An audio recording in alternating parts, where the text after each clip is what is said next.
Hello, humans and the environment.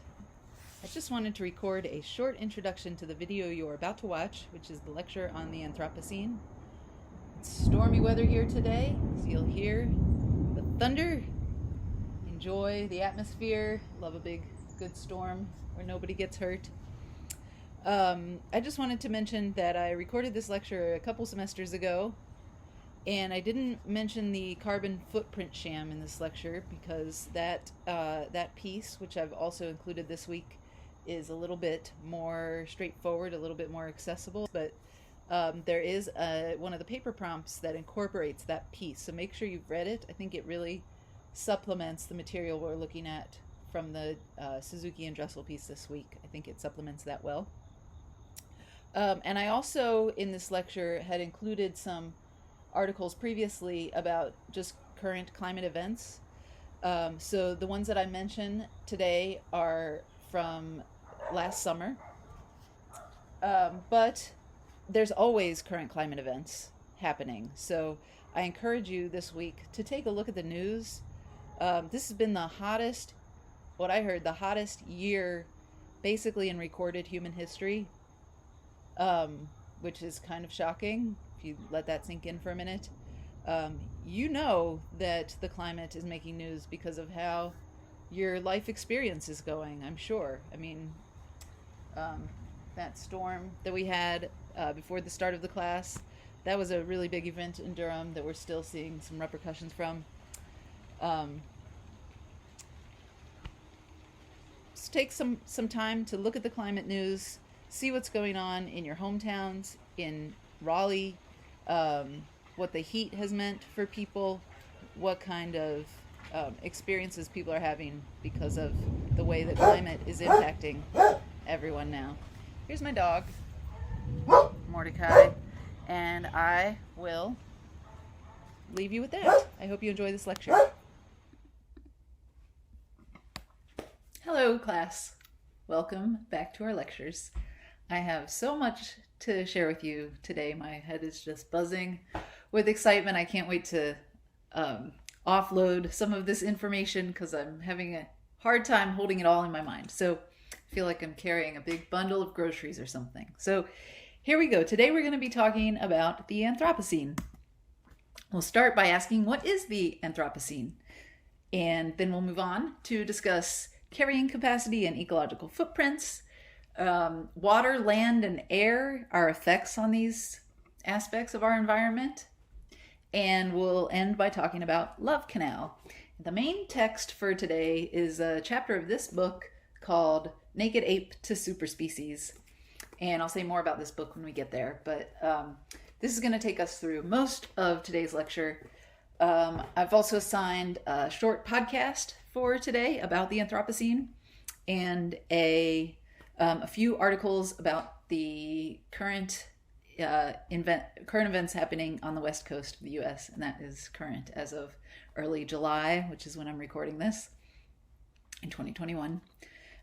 So here we go. So what is the Anthropocene? Well, when geologists look at layers of rock, like the ones that you see here, they learn about the history of the world. And based on the way these layers form in the rocks, they can tell important things about events that have happened in the history of the Earth. And we have actually divided the history of the Earth into certain geological segments based on what we've learned, what geologists have learned from studying these layers of rock and the fossils that they found within them. So here's an example of how the rock layers correspond to the different segments of time that we've divided the history of the world into. So we can look at the layers of rock and go down.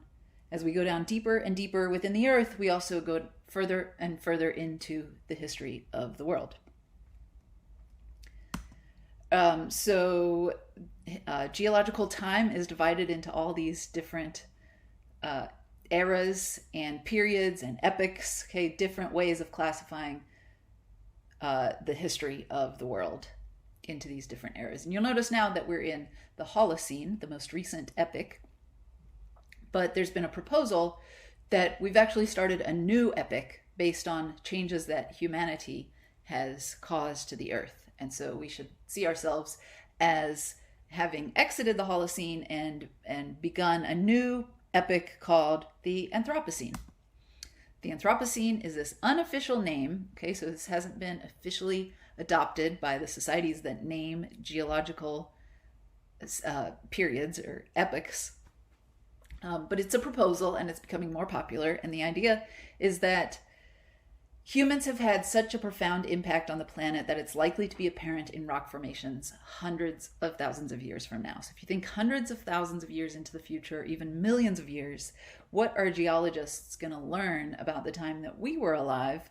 Well, people who propose that we are currently living in the Anthropocene believe that it will be apparent from those rock records in hundreds of thousands or millions of years, if there are people around to study them, that we've been causing massive changes to the planet. Changes that are so profound that they will be preserved within rock for future generations to observe and study. Okay, so I have included in this week's readings a podcast called Frontiers Anthropocene, and I'm not going to lecture about the podcast because you'll get that information from the podcast itself. But I have included on Moodle a study guide to help you take from that podcast what I think is most important to understand about the Anthropocene and to help you prepare for the quizzes and the exam, so you know the important material from that podcast and that you have a solid grasp of what the Anthropocene is and why people are starting to propose that that's the correct way to think about the current time that we find ourselves in. Okay, but related to the Anthropocene is, and the reason that there's a proposal to call this time the Anthropocene is because of the impact that humans are having on the earth. And so we're going to be talking about what that impact looks like in more detail. And like I said, we're going to be using this book, Naked Ape to Superspecies, written by Holly Dressel and David Suzuki. Suzuki also recorded a lecture that we're going to be watching towards the end of this class. But just want to say a few more things about this essay. One is that this was written in 1998 or 1999. And so a lot has changed since then. And that was a big reason I was considering not using this material. And another reason was that this essay in particular just tells us how bad everything is, that we're really in big trouble. Okay, that's really the take-home message of this essay. And it looks more deeply at all of the different ways that we're impacting the earth and why we're in big trouble. And that is definitely not the message of this class that I'm aiming to really leave you with. But I think that there are a few reasons why I decided to keep this essay in the syllabus anyway. One of them is that I think we have to understand where we're at and what the problem is before we can really move past it and get to solutions and resiliency and thinking about how we're going to get out of this, how we're going to reinvent the future and reimagine the future. So the second half of the class is really going to be focused on that, on multiplying possibilities and thinking ourselves out of this predicament that we're in. But I think before we can do that, we really have to grasp the seriousness of this moment and the uniqueness of this moment and why we're in big trouble if we don't change. And that, I think, is where change will come from.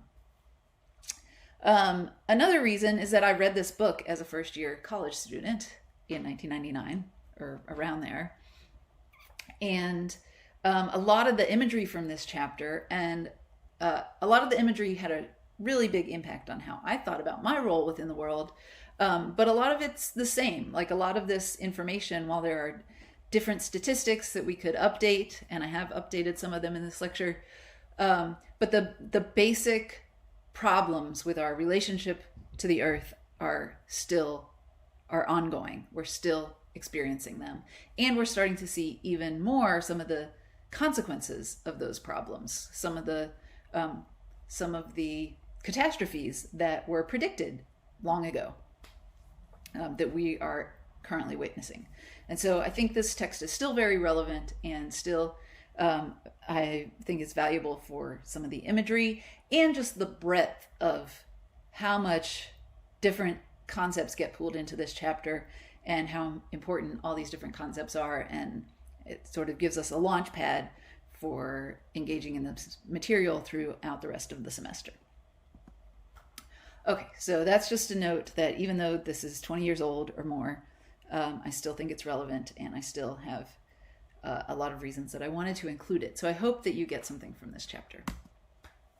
Okay, so the first concept that we start out with in this chapter is the notion of a carrying capacity. So the carrying capacity is the number of organisms that an ecosystem can support indefinitely. Okay, so the example they give in the book is that you have a forest, and there's lots of vegetation available for deer, and so the deer start to eat all the vegetation, and then they grow in number, and they grow so much in number that they start to eat all the vegetation, and then they suffer from a lack of having enough food because they've eaten all the food that was around because they grew so big that they ate all the food, and then they start to decline rapidly in their numbers. And so the carrying capacity is that highest point at which the deer grew and grew and grew. How many deer could exist within that ecosystem before the population started to decline because they were overusing the resources that the ecosystem provided. Okay, so that's the carrying capacity. And what we're interested in this chapter is the carrying capacity of humankind, right? How big a population of humans can the earth as a whole support before we would, just by the nature of the finite nature of the earth and the resources that the earth can provide, we would suffer a catastrophic loss in human life as a result of growing too big. So what's that point at which we could grow as big as the earth can continue to maintain our population at that size? That's carrying capacity. And the notion of ecological footprint is really closely related to carrying capacity, because an ecological footprint kind of flips it around. Instead of saying how many people can this amount of earth support, we're saying how much earth does it take to support one person or a population, right? How many acres of the earth would you need to sustain an individual or a group of individuals, like the United States, for example? And that is what's known as the ecological footprint, how much earth it takes to support the needs of a given population or one individual human being. Okay, so then we get some statistics. Again, these are from 1999, so I've updated this a little bit. So the ecological footprint of the average Canadian in 1999 was 17 acres, apparently. I believe that's something close to the ecological footprint of the average United States citizen at this time. And the maximum ecological footprint if everyone had their fair share. So if we consider not what people actually use up, but what we would all be able to use, how much land we'd all have access to if you divided the world evenly, if you divided the Earth's resources and the amount of land that support each person equally across all people, then the maximum amount of land per person would be 3.7 acres. Okay, so the average Canadian and the average US citizen uses at least 5 times what would be possible if everyone had equal access to the goods of the earth. And when we talk about the idea that it takes land to support the life of a human being, we're talking about land to provide the stuff that you need, like your food and shelter. Everything that you use comes from somewhere. Okay, even the minerals that were mined to make this laptop that I'm giving you a lecture on, right? Those all came from somewhere, and we need land to create all those things that we use, and also to absorb our waste and the trash that we create after we use this stuff and we're done with it. So that's what we're talking about when we talk about the ecological footprint of the average person. Okay, how much land does it take just to supply them with the goods that they need or that they have to go on living their lives at the level of comfort that we have established. Okay, so the average US citizen or Canadian uses 17 acres. The maximum possible, if we split everything up evenly, is 3.7 acres, though that was when there were closer to 6 billion people in the world. Now there are closer to 8 billion people in the world, which means the maximum for each person is less. And the way I did this quick calculation based on the current population, I came up with 2.5 acres per person instead of 3.7 acres, which is what it was 20 years ago.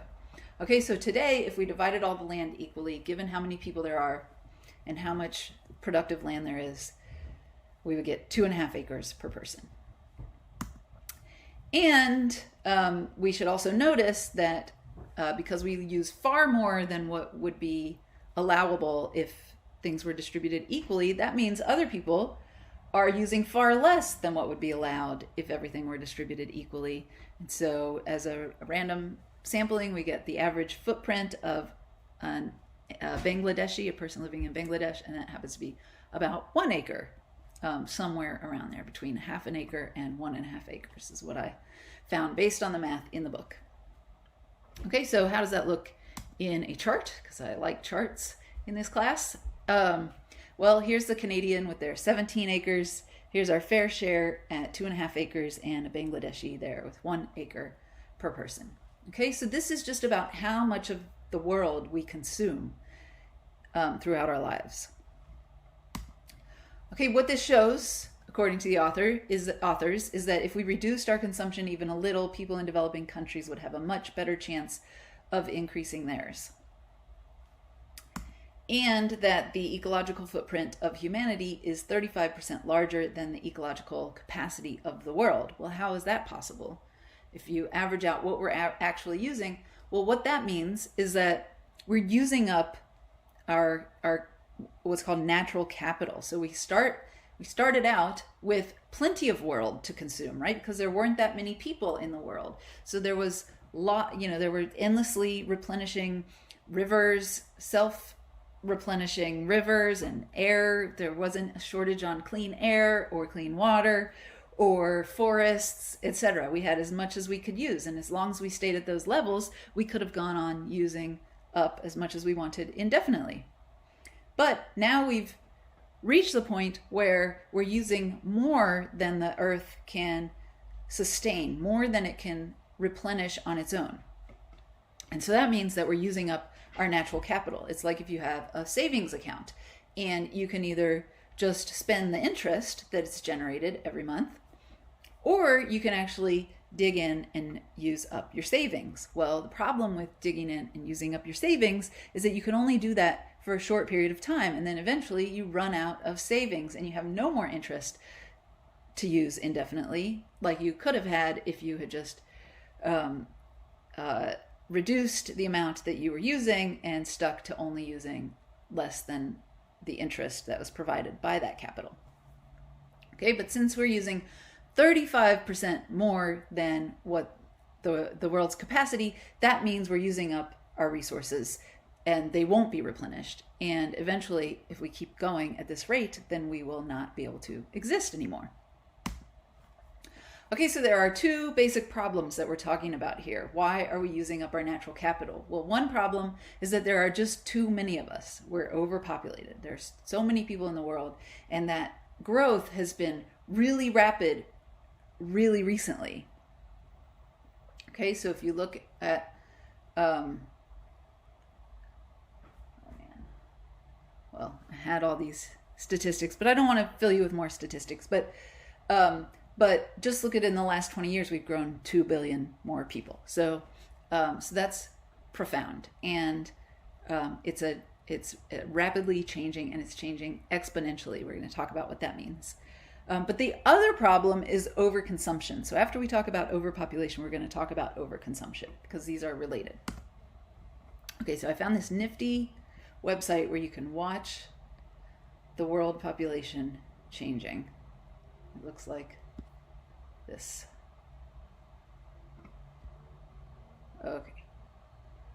Okay, so you can just see it going There we go. You can just see it climbing steadily over time. Okay, you can see the number of births and deaths today and over the year as a whole. And these are just constantly changing. So it's kind of wild that you can just watch the number of babies coming into the world second by second, even multiple babies each second. So you can check that out if you want. And then, so we're talking about exponential growth when we look at population size. And there's this story about two kings who are playing chess, and one of them, the winner, is collecting a prize from the loser. And the winner says, look, how about this? Just every time I win, you start by putting 1 grain of rice, 1 grain of wheat on the chessboard, on one square of the chessboard, and then you double it for each square every time I win a game. Okay, that's how we'll work out this arrangement, right? For my winning and you're losing. That's how you can pay me back for winning. And the loser thinks they're getting away easy because they just, what's 1 grain of rice or 1 grain of wheat, right? And so they accept this arrangement, and it turns out this is a really bad deal, because even though things start really gradual, right? You start with 1 grain of rice, and then 2 grains of rice, and 4, and then 8, and then 16, etc. By the end of the second row, you're up to 32,768 grains of rice, right? And by the end of the game, by the end of all these blocks of chess, you're at a number, I don't even know how to say that number, 9222337203685477580 right? So that's how many grains of rice he'd have to pay, which is impossible. Okay, so already by the end of the third row, we're at 8 million. Okay, so you can see how exponential growth rates work just by looking at this chessboard. It starts out very slow, but then it just explodes because it's doubling every square in this case. Okay, so when you get to 8 million, at the very next square, you're at 16 million, right? And by the end of the next row, you're at 2 billion. Okay, so this kind of growth just gets out of control very quickly, and that's the kind of growth that we're experiencing as a population, is exponential growth. Oops. So Suzuki has another way to think about exponential growth. So he says, imagine you have a test tube with bacteria, and here the bacteria are represented by the pink, okay, in the test tube. And he says, imagine that you start out with 1 cell of bacteria, and every interval you double that number until the test tube is full. And let's say that the test tube happens to be full at 60 seconds. So you're doing this for a minute, and 60 seconds is the amount of time it takes to get to a full test tube. Well, what does that mean? At which point was the test tube only half full? And the answer is at 59 seconds, right? Because the second before that, this last doubling that resulted in a full test tube, the one step before that, it was half full, right? And at 58 seconds, it was a quarter full, etc. Okay, and then it goes down from there until the increase is so gradual that you can't even perceive it, right? For those first 54 or so seconds, something like that. Okay, so it's only in the last 5 seconds of this minute that you even start to realize that you have a problem if your goal is to keep growing more bacteria. And he says, even if, suppose, after 60 seconds, you're like, oh no, we're out of space. We need to make more test tubes of food to feed these bacteria. And so you create 4 more test tubes. Well, how much is that going to help? Not very much, because you put these 4 test tubes of food there for the bacteria, and by 61 seconds, the second one is entirely full. And by 62 seconds, they're all full again, because again, this is doubling every second. Okay, so Suzuki's point is that ecologists mostly agree that in terms of our population, and if we look at the test tube full of food for bacteria, we think of that as analogous to the Earth's resources, that we are far past the 59th second, and we're about to be in serious trouble. And in some ways, we are witnessing that trouble that we're already in currently, 20 years after Suzuki was writing this. Okay, the problem is fundamentally that you cannot have infinite growth within a finite system indefinitely. And so we have a finite system. The Earth is a finite system.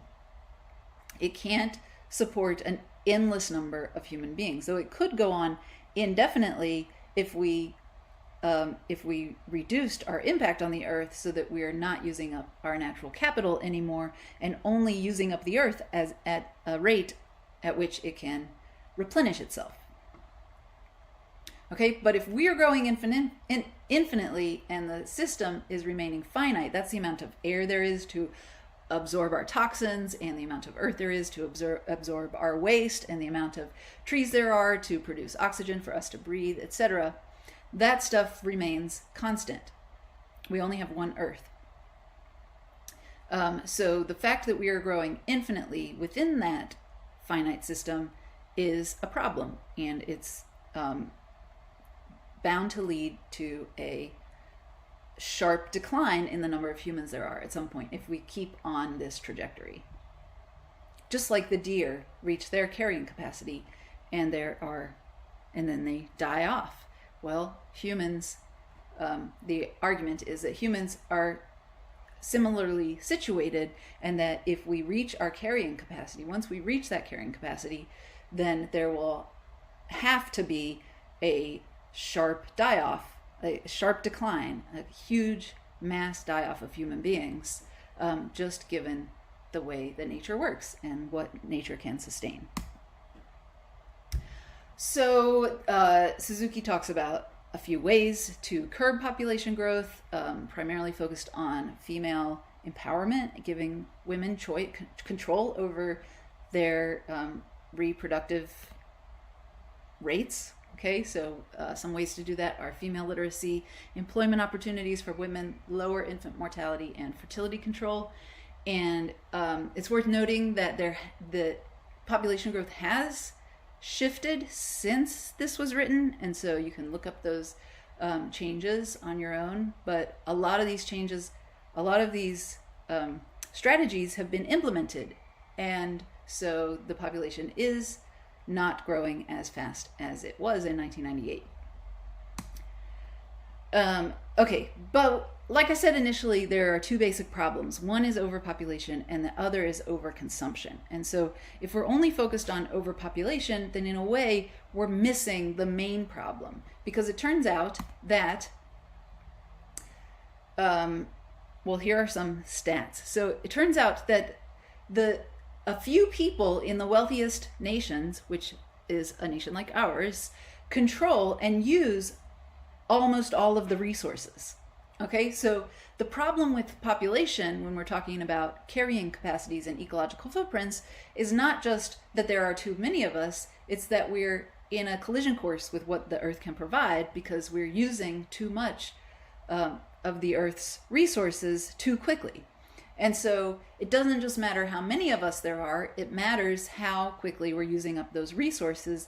And it turns out that a very small percentage of people are using a huge percentage of the resources. And we, as Americans who have access to education and probably cars and bigger houses than the rest of the world, and waste a lot of our food, things like that, we in that position are consuming more of the resources than lots more people in other countries that don't have access to the same resources that we have. So here are some statistics. In 1990, the richest 20% of the population controlled 82.7% of global GNP. The poorest 20% had only 1.4% of GNP.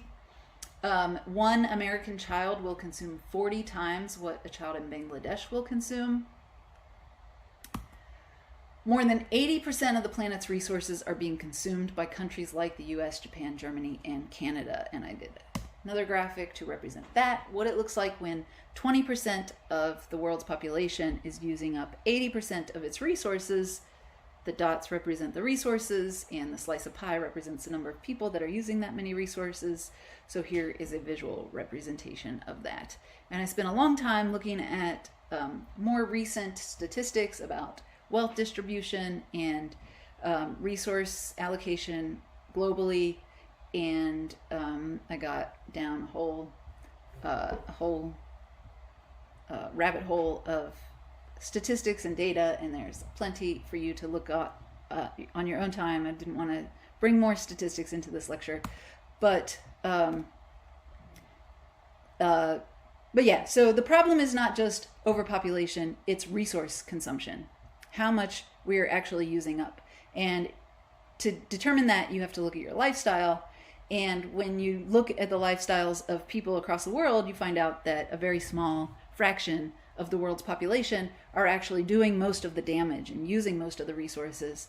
And so I think that we bear more of the responsibility for fixing this problem because we are a larger contributor to this problem. Okay. So moving on, the next section of this chapter looks at 3 aspects of our environment: water, land, and air, and specific ways in which we're interacting with these aspects of our environment and why they're problematic. And again, I didn't want to just fill this lecture with statistics, so what I did instead was I added some pictures so you could visualize some of the material that Suzuki and Dressel are talking about. So for the water section, they're talking about overfishing and specifically the use of draggers for intensive fishing practices. And so I got some pictures of what that looks like. So here's a boat with that kind of net, and the idea is that you just scrape the net along the surface of the ocean and you catch what you can, and then you keep what you want and throw the rest away. And they claim that there's so much waste generated from this kind of practice, it'd be like going through Toronto and just bulldozing a bunch of city blocks and then picking out a few pedestrians and keeping those that you want to eat and throwing the rest away.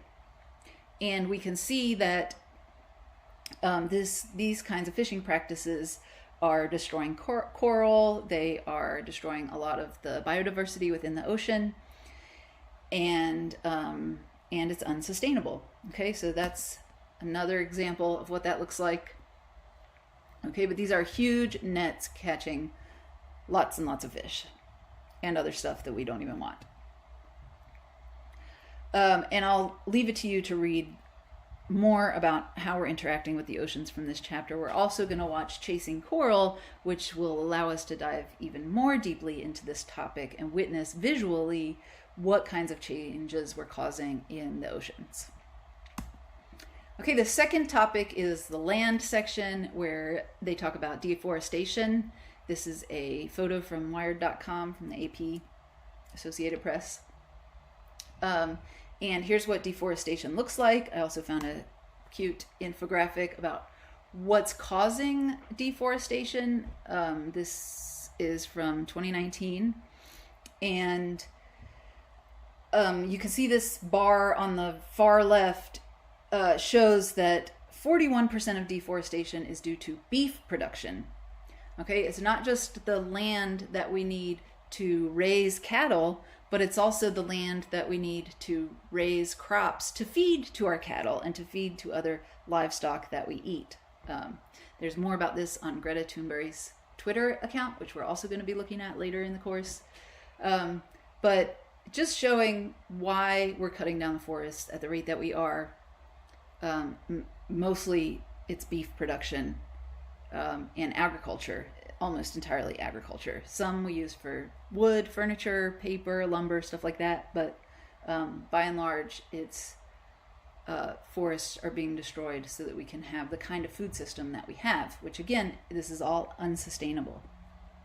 So we need to change how we think about what we eat, or we're not going to be able to keep eating. Okay, and for the air section, they talk a little bit about climate change and how there's not really there is a scientific consensus that the climate is changing. That's not really up for debate. There is overwhelming evidence that it's being caused by human activity. And so instead of focusing on that section, I have included some articles that look at the current crisis in the Western United States in this summer, so that you can learn more about some of the present day impacts of climate change and what what people are experiencing. Maybe you know some people who live there who are experiencing this. or maybe you've experienced some of these changes yourself. Some of these crises. If you're from that area, you've experienced, wildfires and just the pollution that comes from wildfires, the effects that it has on the air that we breathe and the breathability of the air. But here are some pictures that show just how extreme the heat wave in Portland over the past few weeks has been. And it's not just in Portland, it's in lots of places in Canada and Seattle, etc. But here are daily maximum temperatures in Portland from 1979 to 2021. So 32 years of temperatures, or 42 years of temperature, maximum temperatures in Portland based on the month. So you can see this band of gray dots is where things usually are, but the last 3 days are these 3 red dots, which are far and above anything we've ever seen before, at least since 1979. Here is a map that shows places in the country where temperatures were hotter than they've been since 1979 in the last week. Okay, and that was at the end of June of this summer. So that's a lot of places where the temperature broke a record. Okay, and it's just the dark red ones where it actually broke the record, but the other shades of red show the second or third, fourth, fifth hottest temperatures recorded since 1979. Okay, so you can see that we're just, blowing away all of the records.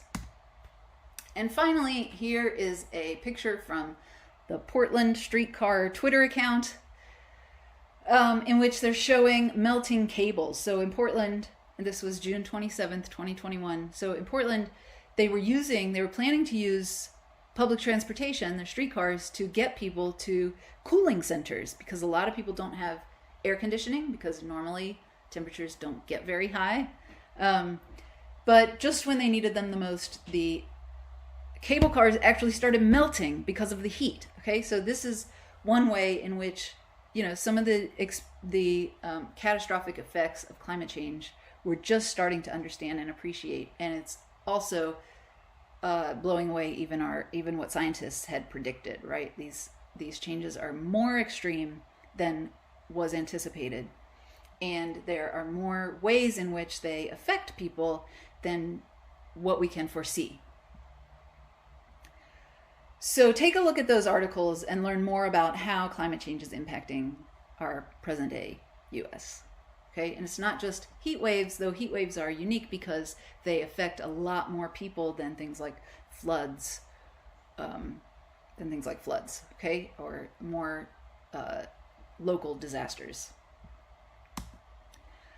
Okay, so that's a little bit more about our impact on water, land, and air, and there are a couple concepts that I want to introduce to you. I'm going to add them to the class glossary, but before we move on, I want to make sure that you've been exposed to these concepts.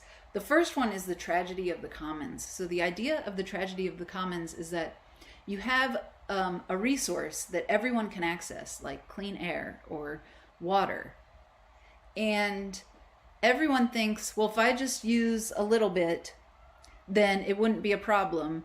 And if it is a problem, then it's because everyone's just going to do what they're going to do anyway, no matter what I do. Like, people are still going to just eradicate this resource. And so I might as well take what I can while I can, right? And so everybody kind of reasons that way. And then you end up with the depletion of the resource. Whereas if everybody just sort of restrained themselves and only took what they needed, or only took a little bit, or if we're talking about clean air, only polluted the air, within limits, then we could go on enjoying the resource indefinitely. But because everybody thinks, well, everyone else is just going to take as much as they want, so I might as well get in on the fun while I can, then we have this tragedy, which is that the resource goes away and then nobody can enjoy it anymore. Okay, so that's this notion of tragedy of the commons. The next concept I want to introduce is two concepts, actually: positive and negative feedback loops. So this is really important for what we were just talking about, because we talked about water, land, and air as if these are distinct impacts that we're having on systems around us, but they're actually all interconnected, and they also involve positive feedback loops. And when we say a feedback loop is positive or negative, we're not saying whether it's good or bad. So These positive feedback loops happen to be very bad, okay? And there are negative feedback loops that are good. So I'm going to give some examples of each. And so you understand hopefully what I mean by positive and negative feedback loops. So a negative feedback loop is when you have a system, and the way it works is one factor will change in one direction, and then the other factor changes, sort of pulls it back into balance. Okay, so an example is, that wasn't very clear, but here's an example to help clarify. Your thermostat, right? A thermostat in a house. So the air conditioner in my house kicks on when the house gets too warm, kicks on, it cools things off, and the thermostat registers the temperature of the air. And when it gets cool enough to whatever temperature I've decided, it kicks in and shuts off the air conditioner. And then the temperature starts to drop. And then the thermostat registers the drop. And when it gets too warm, the temperature starts to increase. It gets warmer.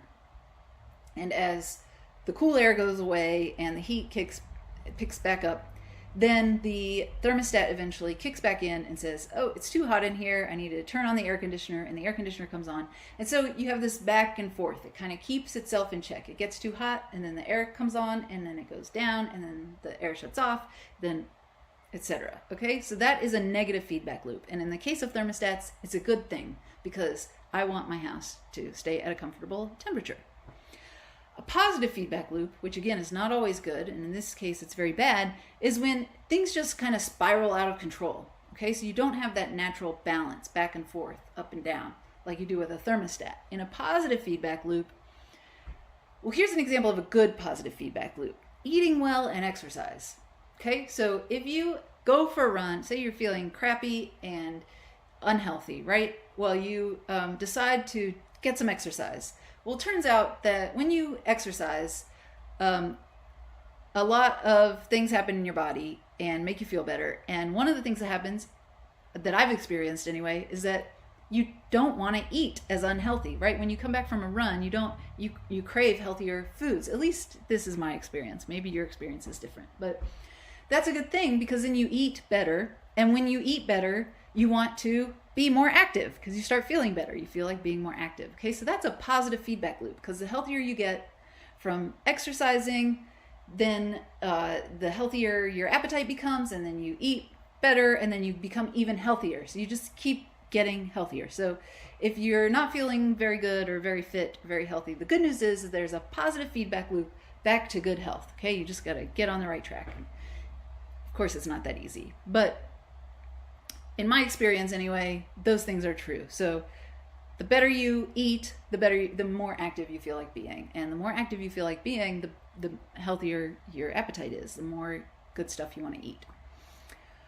Okay, in the case of climate change and environmental impacts of humanity, these are also positive feedback loops, but they're not so great because they just make things worse and worse and worse, right? So one example is deforestation. So it turns out that forests store a lot of the world's carbon. They also take carbon out of the atmosphere, which is good because we have too much carbon in the atmosphere. That's why the Earth is warming, partly. And so if we destroy forests, then we release that carbon into the atmosphere. And then that makes the Earth even warmer because the carbon traps the warmth from the sun, and then climate change increases. We get warmer temperatures, and warmer temperatures lead to forest fires and other events that cause a decline in the number of forests, which cause the forests to release even more carbon and the temperature to rise even more, and so on and so on. Okay, so a positive feedback loop because it just sort of spirals out of control, each factor making the other factor worse, or more extreme, and so on. So that is the idea of positive and negative feedback loops.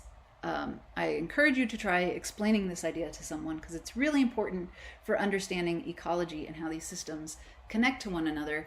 And it leads me to my next point, which is that when we talk about our impacts on the air and the water and the forests, these are not distinct, right? These are not separate. They are all interconnected. And so the example I just gave shows how our impact on land, on the forest, for example, affects what the atmosphere is composed of and how the atmosphere is warming. So these are all interconnected, and the interconnections are exceedingly complex.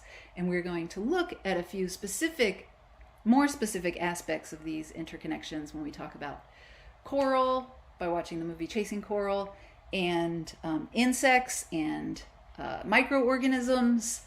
But these are exceedingly complex systems. And so we don't completely understand how everything connects. And so there's a lot of learning left to do, and there's a lot of research left to do to really understand all the complexity of the earth around us and how everything connects to everything else. Okay, and finally in this chapter, we have a story of Love Canal, which is another vivid example of how humans relate to their environment. And so again, I'm not going to give you all the details of this story. You can go read them in this accessible chapter. But the authors talk about this person, Lois Gibbs, who realized that her neighborhood was built on top of a toxic landfill. And she noticed this because her kids started having all kinds of health problems, ranging from asthma to neurological disorders. And then when she talked to her neighbors, she found out that all the kids in the neighborhood are having these weird health problems, like they said, being born with deformities, such as having an extra ear, or other neurological disorders, or having extra teeth, or crazy stuff that just doesn't happen usually. And so they realized through research of their own, just as residents of this community, that they were living on top of this toxic waste site, and that the chemicals contained in the toxic waste site were known to be linked to these kinds of birth defects and health ailments. And so they organized, and they fought back, and they won their lawsuits, and they ended up relocating all those residents and trying to help them restore their health. And the good news is that they were successful, but also that once they removed and cleaned up the hazardous waste, people started to heal. The system started to heal themselves. Even though they thought they had lifelong problems, it turned out that once they removed the bad stuff that they were around, the body started to heal itself. And so I have collected some images from this community. Here's one of the children of Love Canal protesting their conditions, and here's one of Lois Gibbs at a press conference after she found out that they were going to evacuate everyone. But part of why I like ending this lecture and this chapter with this story is that it focuses on the body's ability to heal itself as one aspect of this story, and also the capacity of citizens to advocate for change and to win those changes that they want for our own health. But this idea that the body can heal itself once you stop poisoning it, I think has broader implications for this class, because like I said at the beginning of this lecture, the reason I'm talking about all this bad stuff that we're doing and creating around us, how we're destroying our surroundings, and we're going to talk more about on similar themes. We're going to talk more about similar themes in the next few weeks. But the reason I want to talk about that stuff is so we understand where we're at, so that we can think creatively about how to change intentionally. And so the second part of the class, like I've said, is really going to be focused on resilience and change and multiplying possibilities for the future. And so I think that if we just look at our body's ability to heal, we can use that as a model for how we can think about humanity's ability to heal and to change our practices so that we can live in harmony with the earth. And we're going to draw on a lot of indigenous wisdom in that respect as we move forward and look at indigenous people, especially in this country, and how they've used humanity's relationship with the earth to create positive changes, and how we think about this moment, which is so significant in the history of the world, that it is arguably going to show up in the Earth's rock layers hundreds of thousands of years from now, but how we can use this moment to shift our perspectives and to shift our culture so that we can actually live sustainably in harmony with the rest of our surroundings indefinitely. So that brings me to the end of this lecture, and there's a lot that I wanted to get to that I didn't have room to address, but I will do my best to add that to other lectures, and I hope you have a good week, and I will see you soon.